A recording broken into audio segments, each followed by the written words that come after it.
جاتا ہے۔ لیکن یہ صرف صورتیں نہیں، یہ دو طاقتور ڈھالیں ہیں۔ آج ہم ان کے پیچھے چھپی گہری اور سچی کہانی کو سمجھنے کی کوشش کریں گے۔ اور گروہ میں پھونک مارنے والیوں کے شر سے ذرا سوچئے، یہ آیت کتنی پر اسرار ہے۔ یہ جادو کی طرف، ایک چھپے ہوئے خطرے کی طرف اشارہ کر رہی ہے۔ تو یہ آیت ایک ڈھال ہے، لیکن سوال یہ ہے کہ آخر وہ کون سی کہانی تھی، وہ کون سا واقعہ تھا جس کی وجہ سے اس ڈھال کی ضرورت پیش آئی؟ چلیے اسی راز سے پردہ اٹھاتے ہیں۔ ہماری کہانی مدینہ کے پرسکون شہر میں شروع ہوتی ہے۔ تصور کیجئے، کھجور کے باغات ہیں، صبح کی روشنی ہے اور فضا میں اذان کی آواز گونج رہی ہے۔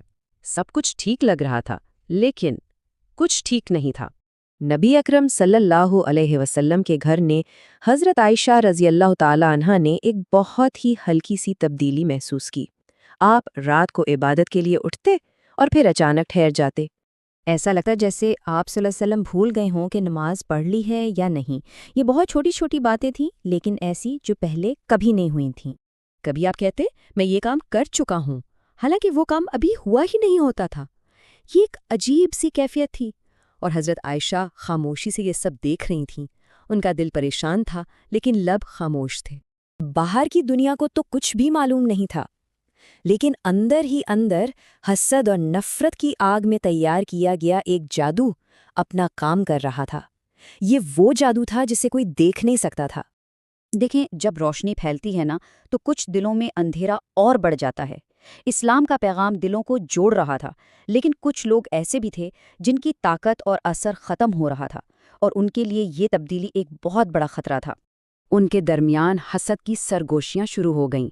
اس کی باتیں تو ہر گھر میں پہنچ رہی ہیں۔ اس کا ایک ایک پیروکار ہماری طاقت کو کم کر رہا ہے، کہیں ایسا نہ ہو کہ لوگ ہمیں بالکل ہی بھول جائیں۔ اور انہی لوگوں میں ایک شخص تھا، لبید بن عاصم، ایک جادوگر جو گروہوں اور پھونکوں کے کالے علم میں ماہر تھا۔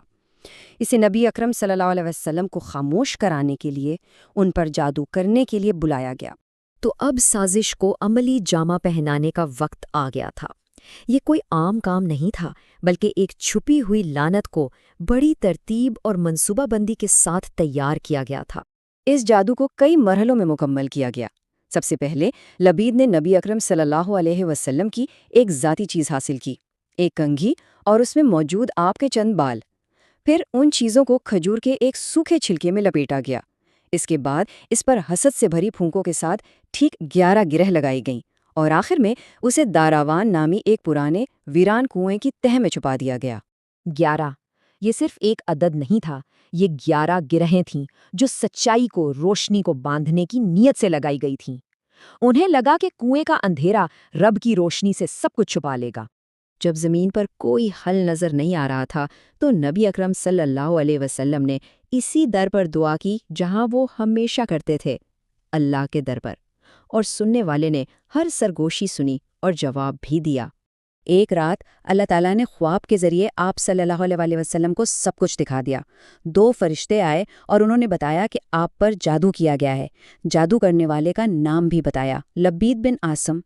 یہ بھی بتایا کہ کن چیزوں پر کیا گیا ہے، کنگھی، بال اور کھجور کا چھلکا، اور یہاں تک کہ وہ جگہ بھی بتا دی جہاں یہ سب چھپایا گیا تھا، داروان کا کنواں۔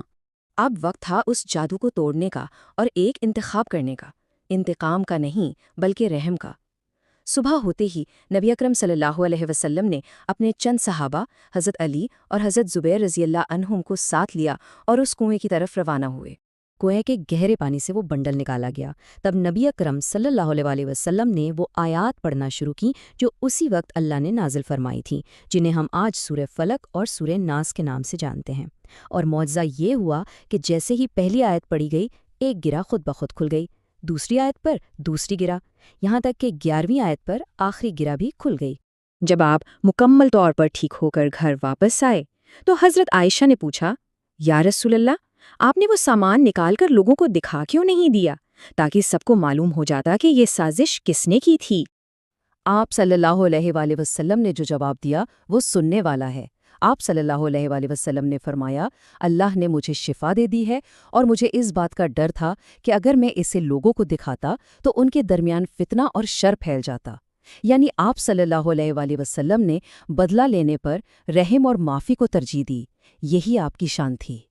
تو اس پورے واقعے کے نتیجے میں جو آیات نازل ہوئیں وہ غصے یا بدلے کی نہیں بلکہ پناہ اور حفاظت کی تھیں۔ یہ الفاظ صرف ایک جادو کو توڑنے کے لیے نہیں تھے، بلکہ قیامت تک آنے والے ہر انسان کے لیے ہر قسم کے شر سے بچنے کا ایک تحفہ تھے۔ آئیے اب ان دو ڈھالوں یعنی سورہ الفلق اور سورہ ناس کو ذرا گہرائی سے سمجھتے ہیں۔ ان دونوں سورتوں کو سمجھنے کا سب سے آسان طریقہ یہ ہے، سورہ فلق باہر سے آنے والے خطرات کے خلاف ہماری ڈھال ہے، اور سورہ الناس ہمارے اندر سے اٹھنے والے وسوسوں کے خلاف ہماری ڈھال ہے، ایک بیرونی شر کے لیے، دوسری اندرونی شر کے لیے۔ سورہ الفلق ہمیں سکھاتی ہے کہ باہر کی دنیا میں موجود شر سے کیسے پناہ مانگنی ہے۔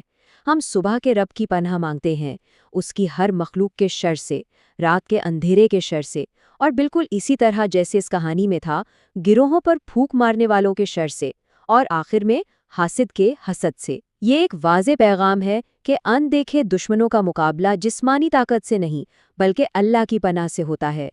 اور پھر آتی ہے سورہ الناس، یہ ہمارے اندر کے سب سے بڑے دشمن یعنی وسوسہ ڈالنے والے کے خلاف ہماری ڈھال ہے۔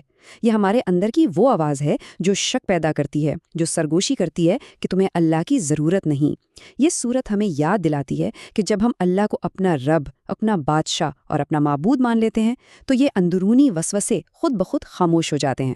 وہ کنواں تو بھر دیا گیا اور وہ جادو بھی ٹوٹ گیا، لیکن وہ شر جس نے اس جادو کو جنم دیا تھا، یعنی حسد، شک اور وسوسے، وہ آج بھی ہمارے ارد گرد موجود ہیں، بس ان کی شکلیں بدل گئی ہیں۔ یہ کہانی ہمیں یاد دلاتی ہے کہ آج کے دور کے ان شر اور وسوسوں کا مقابلہ بھی انہی دو ڈھالوں سے ہی کرنا ہے۔ جب دنیا کا شر ہمیں گھیرنے لگے تو سورہ الفلق ہے، اور جب دل میں شک پیدا ہو تو سورہ الناس ہے۔ یہی اس کہانی کا سب سے بڑا اور لازوال سبق ہے۔